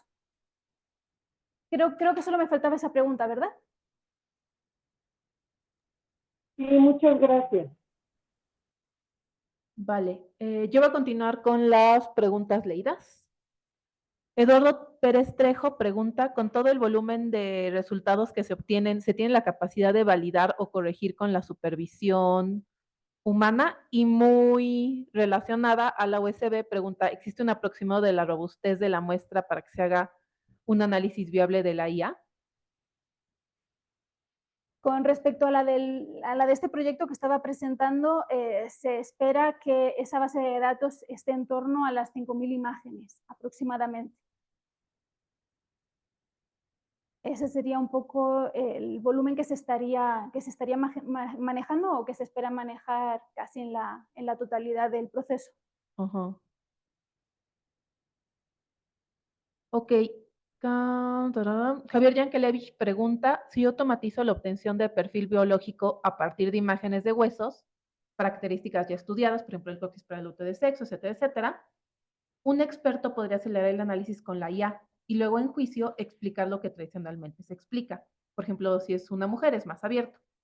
Pero si lo automatizo para que produzca datos que ningún experto podría haber producido, por ejemplo, el sexo según un cráneo subadulto, ¿cómo puede el experto defender eso en juicio?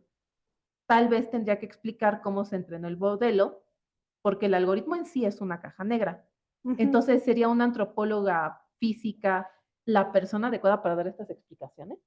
Es una muy buena pregunta y por eso decía lo de que creo que es interesante que en esas mesas de trabajo siempre esté presente también un abogado, porque o alguien que sea especialista en derecho, porque creo que sí hay cuestiones que se tienen que debatir y que se tienen que ir poniendo sobre la mesa si cada vez más se va a ir implementando pues este tipo de estrategias como parte de las herramientas que vamos a estar implementando. Entonces, a mí me parece una pregunta muy buena. Yo no sabría ahora mismo decirte cuál es la respuesta correcta o si hay una respuesta correcta a esa pregunta, pero creo que sí es algo que tiene que estar presente dentro del debate y de las cosas que se tienen que ir solucionando para que efectivamente en el momento en el que estas herramientas ya estén disponibles, no haya ningún problema al momento de llevarlo, pues de llevar un peritaje con el uso de la inteligencia artificial a juicio, donde se pueda poner en duda, pues, no quién es el que tiene que explicar el peritaje o quiénes lo tienen que lo tienen que explicar. Por ejemplo, Javier, que agrega su pregunta, él pregunta, y por ejemplo, si es una notificación a los familiares, en cuyo caso no es una cuestión jurídica, sino es una cuestión pues, con los familiares. Claro.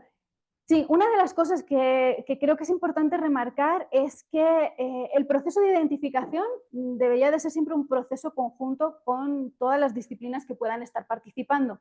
Aquí lo que estamos buscando con esta propuesta es resolver las limitantes que puede tener la antropología forense y agilizar el proceso en los estudios antropológicos, pero luego hay otros que pueden estar participando también, que tienen que estar participando también, que van a contribuir para poder despejar dudas que puedan estar existiendo, porque efectivamente a lo mejor explicarlo cuando se está haciendo el proceso de restitución y hay que darle la información a los familiares, pues a lo mejor puede resultar en algunos puntos complejo explicar cómo a partir de este algoritmo se ha llegado a la conclusión y despejar ciertas dudas que puedan existir, que siempre hay que despejar todas las dudas que puedan existir.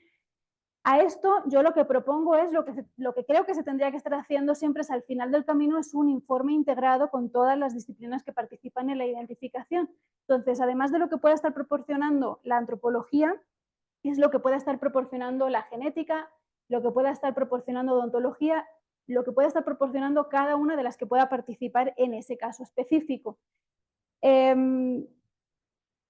Otra cosa es también que esta herramienta lo que nos puede permitir es mejorar las bases de datos que puedan estar dentro de los CEMEFOS, porque nos contaban, por ejemplo, que trabajan en algunos de ellos, no puedo decir la totalidad porque no he entrevistado el 100% de los CEMEFOS y de los INCIFOS que hay, entonces no puedo decir la totalidad, pero sí hay constancia de que varios de ellos siguen trabajando con bitácoras en papel y que esta información que se puede extraer de manera muy rápida cuando llega un cuerpo a un CEMEFO o a un INCIFO, nos puede ayudar a tener información confiable para cuando llegan los familiares preguntando. De manera que entonces pues, nos evitemos casos en los que llevan años preguntando en el mismo CEMEFO y resulta que de que nunca estuvo, siempre estuvo ahí, ¿no? Y son muchas las veces que uno va y luego al final, ay, pues sí, sí estaba. Y tiene que ver un poco también a lo mejor con esta cuestión de la sistematización de la información. Creo que esto podría contribuir en esa parte de la etapa, donde podamos decir, bueno, sí tenemos una persona con las características generales que describe, ahora ya sí con la genética, ahora ya sí implementando o ampliando los estudios que se están realizando, con todo esto llegamos a ese punto en el que podemos responder a todas las preguntas. Quizás, digo, no sé, que esta pregunta me parece compleja, quizás habrá que empezar a pensar si en estos espacios donde se hace la entrega para responder a ciertas dudas no tenga que estar un especialista en esta área en específico para resolver dudas muy concretas que no va a poder hacer el especialista forense porque pues, no tiene por qué conocerla, no es su área de expertise, es una herramienta que va a estar utilizando. Entonces, creo que también hay que preguntarse eso, ¿no? ¿Quiénes tendrían que estar presentes en estos casos a la hora de hacer la entrega del cuerpo y del informe para responder a todas las preguntas que puedan estar ahí presentes? Yo propongo una mesa de debate, que nos juntemos en otro momento, debatamos todas estas cosas porque son las previas, ¿no? Y me parece que es muy importante resolver primero todas estas cuestiones previas, porque si no después pues nos encontramos en el caos y ya no sabemos si sí se puede, no se puede utilizar y se pueden generar muchos problemas después. A la USB dice, ¿existen iniciativas sociales o gubernamentales dentro del gremio para establecer un formato forense unificado en la identificación o diagnóstico de cuerpos? Esto considerando que hay muchos sesgos de información que comentaba la ponente y el contexto que se vive en el país. Ay, los formatos unificados. Sí, ese yo creo que es el gran reto. Pero en realidad el reto va más allá de unificar los formatos, sino de que haya un flujo de información entre los diferentes estados y entre las diferentes fiscalías y entre los diferentes CEMEFOS. Creo que esa base de datos, si no estoy mal, creo que se llama el Banco Nacional de Ciencias Forenses. Creo que este es el que en algún momento ya va a empezar a funcionar, o esperemos que empiece a funcionar. En este caso yo creo que sí centralizar la información va a ayudar mucho, porque las desapariciones deslocalizan a las personas que desaparecen. Tú puedes desaparecer en una ciudad y tu cuerpo, o a ti, no importa si te están encontrando con vida o sin vida, pueden encontrarte en cualquier otra parte del país. Y esa es una de las problemáticas que hay que interiorizar para buscar soluciones, porque no me importa que la Ciudad de México tenga un sistema maravilloso, si yo denuncio aquí, pero resulta que van a encontrar a quien yo estoy buscando en otro estado, donde sea, pero ahí vamos a tener el problema, porque quién sabe cómo lo estén haciendo allá y quién sabe cómo esté fluyendo la información. Entonces, sí centralizar, o sea, en este caso yo creo que esa es lo primero que hay que resolver, es esa cuestión. Por eso decía que la crisis forense es muy compleja y tiene múltiples aristas y entre ellas está esta cuestión de la información, porque igual, aunque implementemos esto que les estoy diciendo, si la información no fluye, de poco sirve que tengas un sistema que te dé confiabilidad en los resultados que estás teniendo y que básicamente te esté describiendo la persona en su totalidad, si se va a quedar en ese CEMEFO específico y de ahí no se va a mover la información. Y esa es una carga muy grande para los familiares porque tienen que hacer esas caravanas de búsqueda haciendo ese trabajo de yo me muevo para dar mis datos en otro estado porque no sé si ese estado va a estar moviendo la información o a dónde la va a estar moviendo o a dónde no. Entonces, hay muchos retos ahí y yo creo que parte de eso es eso, centralizar la información. O sea, sí es necesario que haya un lugar donde se puedan hacer esas confrontas de toda la información que se recopila en otras partes del país, en otros estados. Entonces, sí, homologación de todo, estandarización de todo, yo creo. A ver, sería maravilloso. A ver si sucede. A ver, Carlos Fidel Martínez tiene un comentario que es, mediante programas como Blender o Agisoft se pueden crear modelos 3D bastante fidedignos que pudieran solventar esto de la tomografía. Pues veo que lo importante es tener certeza de datos. Y luego a la USB dice que si existe un aproximado de la robustez de la muestra para que se haga un análisis viable de ella, que creo que su pregunta no quedó muy contestada. Bueno, ahí comentaba que para este caso en concreto son un aproximado de 5.000,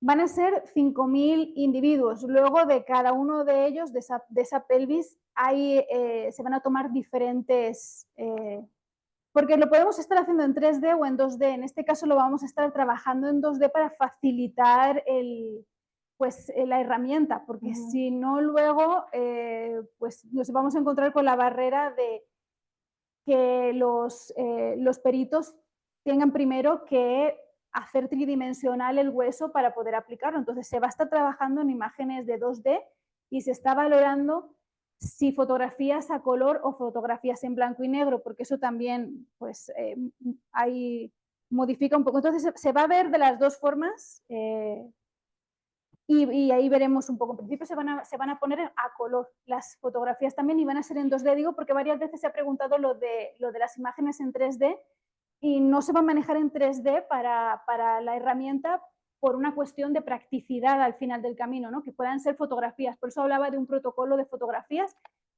Y las tomografías son para tener acceso a esa información en una muestra viva donde tienes el dato que necesitas para hacer esa base de datos, para hacer esa matriz, esa base de datos con toda la información comprobable, ¿no? de lo que tú necesitas para hacer esto. Y ya no me acuerdo qué otra pregunta más había, estaba así leyendo, pero ya se fue moviendo, ya Sí, no recuerdo. A ver, Sol Salgado tiene una pregunta, no sé si la quiera leer. Y 1, 2, 3, la leo yo. Hola, linda tarde, saludos. Yo opino que como toda técnica científica novel, se irá introduciendo poco a poco como un peritaje que complemente a otros y agiliza. Lo considero como en el campo cuando utilizamos la técnica de rastreo de binomios caninos. Nos agiliza tiempo importante en la búsqueda, pero deben intervenir este señalamiento otras expertices y maniobras. La IA agiliza los procesos, pero siempre tendrá que, como expusieron, validarse con dictámenes de identificación complementarios, pero sin duda abrevia tiempos. Felicidades por buscar el cómo acortar los periodos científicos de identificación. Sí, ese es el propósito, acortar, digo, ni sustituir ni nada, solo abreviar los tiempos. Muchas gracias, Isabel, y a todos por sus preguntas. Creo que la discusión ha estado muy buena. Me gustaría tocar otros puntos que tal vez no se tocaban en las preguntas. Y empezaré un poco con los costos de adopción. Una de las cosas que empezaste diciendo es que los posibles usuarios no están ni siquiera usando las técnicas actuales, ¿no? Que hay software que podría ayudarles y no lo usan. Ponías acá las entrevistas, ¿no? ¿Cómo estimas tú que sea el costo de adopción de esto? O sea, ¿cuánto tiempo, cuando esto esté terminado, cuánto tiempo les llevará a implementarlo y cuánto dinero les costará? Muy buena pregunta. No sabría responder ahora mismo con exactitud a ninguna de las dos. Creo que harían falta capacitaciones, ir presentando el trabajo.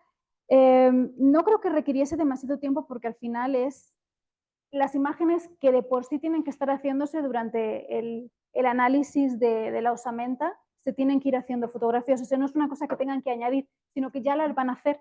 La cuestión es que una vez ya las hacen, pues no solo van a quedar para complementar o para añadirlas en el peritaje antropológico, sino que pasarían por este filtro, por así decirlo, que nos estaría dando esta información con relación al perfil biológico y otro tipo de información, porque digo, el objetivo es, vamos a ver hasta dónde aquí se puede exprimir para que nos dé el máximo de datos, pensando también en rasgos individualizantes que a lo mejor se podrían estar detectando. Y con eso, pues con toda esa información ya tener como un primer saque. Entonces, en principio, lo que sería implementarlo, esperaría que no llevase demasiado tiempo, pero no puedo precisar ahora mismo cuánto tiempo sería, porque creo que para que se implemente más bien es ir dándolo a conocer. Creo que esto pues implica ir haciendo capacitaciones que permitan pues reunirnos en un espacio y en varios estados y así ir presentando, ir explicando cómo funciona, que sería una metodología muy sencilla, esto es así, así, ya está. Pasas la fotografía y ya tienes el resultado. En cuanto a costos, pues ahora mismo con las colaboraciones que se está haciendo, bueno, yo no sé, una vez ya esté en la aplicación lo que serían los costos del mantenimiento, eso no hemos llegado hasta ese punto. Ahí no lo sé, porque sí, dependiendo de si eso va a suponer un gasto mayor o menor, pues habrá que ir viendo. El objetivo, lo que sí tengo claro, es que lo puedan usar todos. O sea, no se trata de hacer una herramienta para lucrarse y que sea excesivamente cara para que al final, aunque sea muy sencilla de utilizar, nadie la vaya a utilizar porque no la pueden comprar. Entonces, tampoco ese es el plan. Es más bien cubrir los gastos de lo que pueda suponer el tener el mantenimiento. Básicamente, estaríamos hablando de eso, de una cuestión del mantenimiento, pero no sé decir ahora mismo cuánto sería, que sí es que se va a buscar que sea accesible para todo el mundo. Muchas gracias. Y la la razón por la que preguntábamos esto es porque tiene que ver con los sesgos en la aplicación, ¿no? O sea, justo que dices que sea accesible para todo el mundo, pero si fuese muy caro, porque correr una red neuronal, incluso en modo inferencia, es caro, pues habría un sesgo, ¿no? Solo otra vez Ajá, en la Ciudad de México lo usarían y en exacto, otros lugares o en pequeñas semáforos de comunidades más pequeñas no podrán usarlo. exacto. Sí, por eso lo que se busca es que se pueda implementar en todo el país. Y entonces utilizaría únicamente fotografías, no se necesita ningún equipo adicional antes de la red neuronal, solo No, las no, fotos el y ya. objetivo es que solo se necesiten las fotografías justo para eso, porque sí resonó mucho el no podemos utilizar la morfometría porque no tenemos para el microscribe. Entonces es de, si hacemos algo que requiera que haya que hacer una inversión previa, pues entonces nos encontramos con el mismo, en el mismo lugar, ¿no? Si no hay posibilidad de hacer esa inversión, no se va a poder utilizar. Entonces la clave es que sea sencillo, que solo necesites hacer la fotografía con una cámara. Por eso digo, es algo que ya de por sí tienen que hacer en los semefos, o sea, no es un extra, es solo utilizarlo para algo más, la imagen. Y por ejemplo, siempre uno cuando hace estos modelos hay algún sesgo que dice, bueno, ni modo, este sí no tengo forma de abordarlo o sería muy caro resolverlo. Y entonces es mejor decirlo porque así todo el mundo va avisado, ¿no? Por ejemplo, a mí se me ocurre luego los niños que tienen deformaciones óseas o desnutrición, no creo que haya muchos en las bases de datos. Ujú. ¿Tú tienes así como alguna lista de sesgos o limitantes que no se van a poder abordar fácilmente? Para este proyecto de los niños, Ujú. bueno, dentro del proyecto de los niños, como el objetivo es la estimación del sexo, cuando se pensó en la inclusión y en la exclusión para la muestra, una de las cosas que se contempló para cubrir ese objetivo, porque no estamos analizando que eso se puede hacer después y se tiene previsto para más adelante, la identificación de algunas patologías, enfermedades que puedan ser rasgos individualizantes. Pero ahora lo que se quiere es estimación del sexo, entonces se excluyen todos aquellos niños que al hacerles la radiografía, que en muchos casos es radiografía, la tomografía, que a veces, según nos explicaban, pues puede ser porque tiene a lo mejor un dolor abdominal y luego resulta que es apéndice o algo así, entonces no tiene ninguna deformidad en la pelvis, esas serían las que se estarían utilizando, porque de lo contrario, cualquier modificación ósea va a hacer ruido con respecto al objetivo de estimar el sexo. Por eso se excluyen. Y bueno, ¿y cuántos niños con desnutrición? Porque la desnutrición afecta a los huesos y ese sí es un Sí, rasgo común en México ajá, todavía. sí. Por eso es parte de los datos que se van a ir contemplando. De momento no se excluye esa información, Ajá. pero se contempla para luego, si vemos que genera algún tipo de ruido, sacar esa información y ver cómo actuaría con el resto de la muestra. Pero en principio solo se están excluyendo de la muestra aquellos que tengan alguna alteración ósea que modifique la forma. Okay. Okay. Pero, bueno, también si alguien más quiere participar, deténganos. Una de las cosas que veíamos era que los sesgos pueden venir no solo, eh, o sea, incluso con un objetivo muy claro, ¿no? O sea, tú estás diciendo, quiero diferenciar el sexo y ya, ¿no? Pero, ¿qué tan seguros estamos de que en todas las poblaciones eso es igual de fácil? Es decir, que haya, no sé, que en con cierta composición genética y no sea más difícil de verlo en los huesos que en otra, por ejemplo. ¿Qué han hecho para evaluar esto? Si ahí estaría la cuestión de la variabilidad, es contemplar la procedencia, la ancestría de cada uno de los niños, eso formaría parte de la base de datos. El objetivo, el ideal sería que esta base de datos se pudiese ir alimentando con información de niños de todo el mundo. Ese sería el ideal. Entonces, también se va a proponer eso. O sea, yo creo que al final, cuando hablamos de una crisis de derechos humanos y hablamos de estas cuestiones, yo creo que al final lo que podamos aportar de manera que se pueda abrir y que contribuya a todo el mundo, porque lo estamos, bueno, ahora mismo el proyecto está pensado para México y por eso la muestra con la que se está trabajando ahora mismo es México, Pero África, por ejemplo, también es otro país que requeriría de esta herramienta.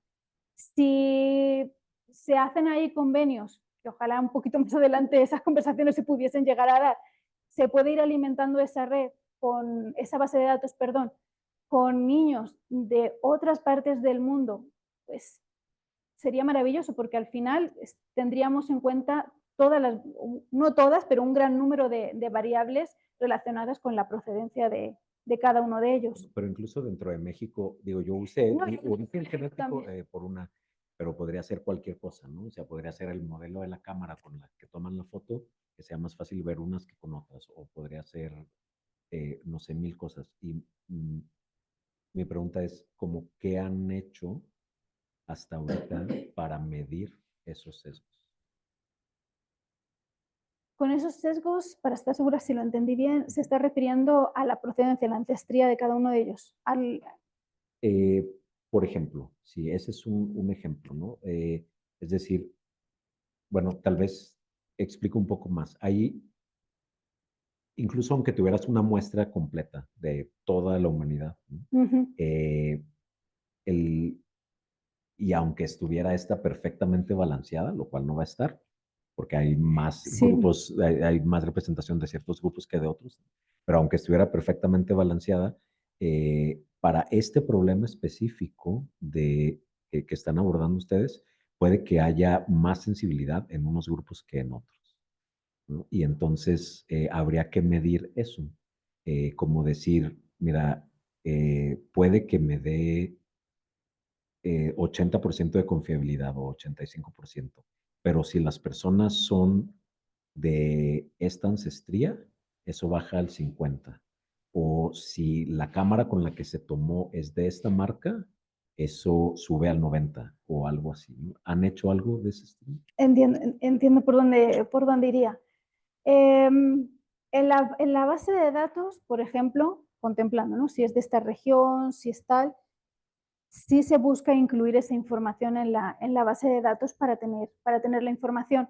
Por eso también decía, ahora hay que ir viendo porque ese balance o ese equilibrio pues va a ir dependiendo. A lo mejor hay ciertas zonas donde la muestra es muy pequeña y no es representativa y otras zonas, con las características que implica, sí está más representada. Y se va a esperar entonces ir completando, ¿no? Para que más o menos exista ese equilibrio. Con relación a las fotografías, pues en la parte de las tomografías, pues es la imagen. Entonces ahí no hay mucho porque es el programa como sale la imagen. Ahora, con relación a la parte de las fotografías, que sí se va a estar haciendo esto y del protocolo y cómo hay que posicionar la cámara, la distancia, todo esto, y el modelo de la cámara sí se va a buscar dentro de esto hacerlas tanto con una cámara como con la cámara de un teléfono móvil. Porque también, por ejemplo, mi teléfono no es nada del otro mundo. O sea, su cámara tiene la calidad justita para tener el recuerdo y poco más. Entonces, se va a buscar también eso, ir haciendo con diferentes para complementar. Pero no necesariamente creo que sea una cosa que se requiera. Creo que esto es más bien pues, por ir jugando un poco, pero no creo que sea una cosa que realmente se requiera. Si la fotografía está enfocada, está bien tomada, no creo que importe tanto qué cámara sea. Sí se va a hacer por el hecho de que muchas de las fotografías, pensando en lo que comentaban de campo, se van a hacer con una cámara de móvil. Entonces, ahí yo creo que también es importante pensar en un protocolo de fotografías donde tú ya no estás en un laboratorio donde puedes tener un tripié y entonces dices, bueno, pues mido y entonces lo estoy haciendo a esta distancia y entonces tal y cual, sino que tú tienes tu teléfono y tu pulso y a lo mejor lo estás haciendo desde aquí o a lo mejor lo estás haciendo desde aquí. Sí, a lo mejor ahí pensar en estandarizar un poco algunos parámetros, pero por eso se está pensando en el teléfono, porque es una herramienta que es la que se va a utilizar con más frecuencia en ciertos espacios y en otros va a ser la cámara, pero no por otra cosa, principalmente es por eso. Una pregunta más. Una pregunta más. Ay, ok, bueno, hay aquí, déjame escoger rápido una ya. Es una larga lista para interrogar a Sí. Cuida. A ver, hablas mucho de del input de expertos como tú. Y entonces mi pregunta es, ¿hay algún discurso que se esté amplificando con esta tecnología? ¿Algún discurso que ocurra en tu campo profesional y que esta tecnología lo amplifique más? Voy a poner un ejemplo. Obviamente no sé mucho de tu campo, lo siento, pero imagino que hay una controversia de si la foto se tiene que tomar viendo el hueso desde arriba o desde a un lado, ¿no? Y hay dos escuelas, se pelean a muerte y así, ¿no? Y aquí resulta tú que en tu protocolo o en tu entrenamiento todas están tomadas desde arriba. Entonces, ahí estarías como que amplificando la creencia de que se tienen que tomar desde arriba. Ese es un ejemplo muy sencillo, ¿no? Otro ejemplo tal vez más convolucionado, ¿no? O sea, aquí está el asunto de el sexo, que es una categoría más o menos binaria, ¿no? Para Sí, más o menos binaria, no, por el intersex, entonces. pero está como la idea, por ejemplo, lo que pusieron en un comentario, ¿no? De que caderas más altas son mujeres, cosas así, ¿no? Entonces, ahí hay un discurso que tal vez está disfrazado con ciencia, salida de los datos, pero hay una suposición, simplemente la suposición de que se pueden distinguir las pelvis de hombres y mujeres, eh, lo cual tal vez podría ser cuestionado por alguien dentro de tu campo. Entonces, mi pregunta es si han identificado algo así, alguno de esos, no quiero llamarle esto, pero solo para facilitar la discusión, de esos dogmas o de esas posiciones en particular que se estén amplificando con este sistema. No les sabría decir si, si hay un debate sobre esto. A mí, de manera personal, no me consta. Es posible que sí, entonces no quiero decir que no rotundo, pero no me consta. Con relación a las fotografías, es cierto, ¿no? Que podríamos estar pensando, bueno, solo la vamos a hacer en cenital y entonces así las dejamos. Pero de hecho sí se está contemplando hacer también fotografías laterales, porque dependiendo de la perspectiva hay información que está presente o que está ausente. Entonces, pensar en hacer una fotografía no sé, del cráneo, por ejemplo, solo en cenital, pues entonces que solo lo estoy viendo no tendría sentido. Necesito, porque aquí tengo marcadores, aquí tengo marcadores, aquí tengo marcadores, necesito ir haciendo fotografías de manera que yo pueda ver todas las características que están ahí presentes, que me pueden dar información con relación al sexo para que la red aprenda. Si me limito solo a hacerlas solo fotografiando el rostro, ¿no? El cráneo, la parte facial, ¿qué pasa si yo no encuentro un cráneo completo y lo que estoy encontrando es un fragmento, pero sí sé que es cráneo? Entonces, hay que ir viendo ahí también esto. Por eso no nos estaríamos centrando solo en una perspectiva fotográfica, sino en varias, en ese sentido. Y con respecto al otro, sí no sabría decirle si hay o no hay debate al respecto, pero pues yo me imagino que en el tema de la antropología, dependiendo de los círculos, se abren diferentes debates. Todos son siempre necesarios porque creo que el que los profesionales, ya sea que estén trabajando en la academia, ya sea que estén trabajando en los EMEFOS o en las comisiones de búsqueda, lo importante es que dentro de las diferentes áreas y los diferentes espacios se genere ese diálogo, porque es lo que va a permitir ir viendo ciertas cuestiones que, por ejemplo, en el área académica a lo mejor no se van a ver porque no les toca de manera directa, y que quienes están en otro espacio, en la búsqueda a lo mejor, hay ciertas cosas que no están dentro de sus diálogos porque no les tocan de manera directa. Entonces, que se den diálogos entre los diferentes grupos me parece que sí se da, que es súper necesario, pero más necesario que todo eso yo creo que es que todos los profesionales que trabajan en las diferentes áreas se pongan en diálogo de manera conjunta, porque eso ayuda a que la academia termine haciendo investigaciones que puedan ser útiles para las necesidades que hay fuera, más allá de la academia. Si no, uno investiga por gusto, que es maravilloso, pero se puede quedar solo ahí es una maravilla lo que estamos haciendo, pero se queda en la maravilla que hablamos solo desde la academia y cómo le damos luego ese uso práctico si desconocemos cuáles son las limitantes que tiene. Entonces, si yo sé que no tienen recursos para ciertos materiales, tengo que pensar mis investigaciones pensando en las limitantes que me están contando quienes van a aplicar esas herramientas. Entonces, más bien yo diría que ojalá el diálogo siempre estuviese entre los diferentes grupos de manera continua. Que sí se da, pero que se dé más. Muchas gracias. Bueno, si ya no hay preguntas ni comentarios, pues muchísimas gracias. Hay muchas felicitaciones. Yo me uno a las felicitaciones. Está realmente muy interesante. Gracias. Ya algún día veremos un demo. Será aterrador. Ay, espero que pronto veamos, que no sea aterrador, pero que pronto veamos uno. Los demos siempre son aterradores, siempre algo sale mal. Bueno, voy a concluir las formalidades. ¿Se grabó la sesión? Sí. Seguramente la estaremos subiendo. Cualquier cosa se pueden enterar en el grupo de Google del seminario. Viene en el cartel, lo hemos circulado en los correos, viene en todos lados. Entonces, chéquenos en el grupo de correos, es donde estamos centralizando la información.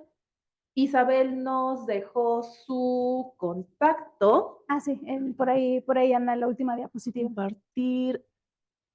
Entonces, si alguien quiere contactar a la doctora Isabel,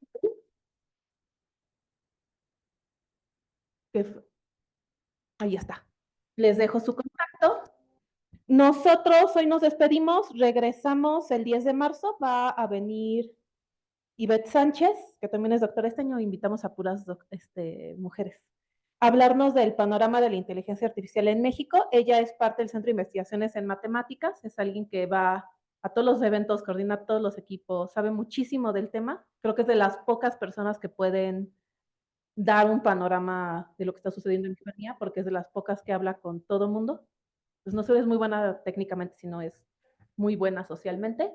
Entonces, los esperamos y pues vamos a seguir cada 2 semanas con los seminarios. Será un placer verlos. Muchas gracias a los que nos acompañaron. Fue un placer, una muy buena sesión con muchas preguntas. Gracias. Muchas gracias. A ustedes, muchísimas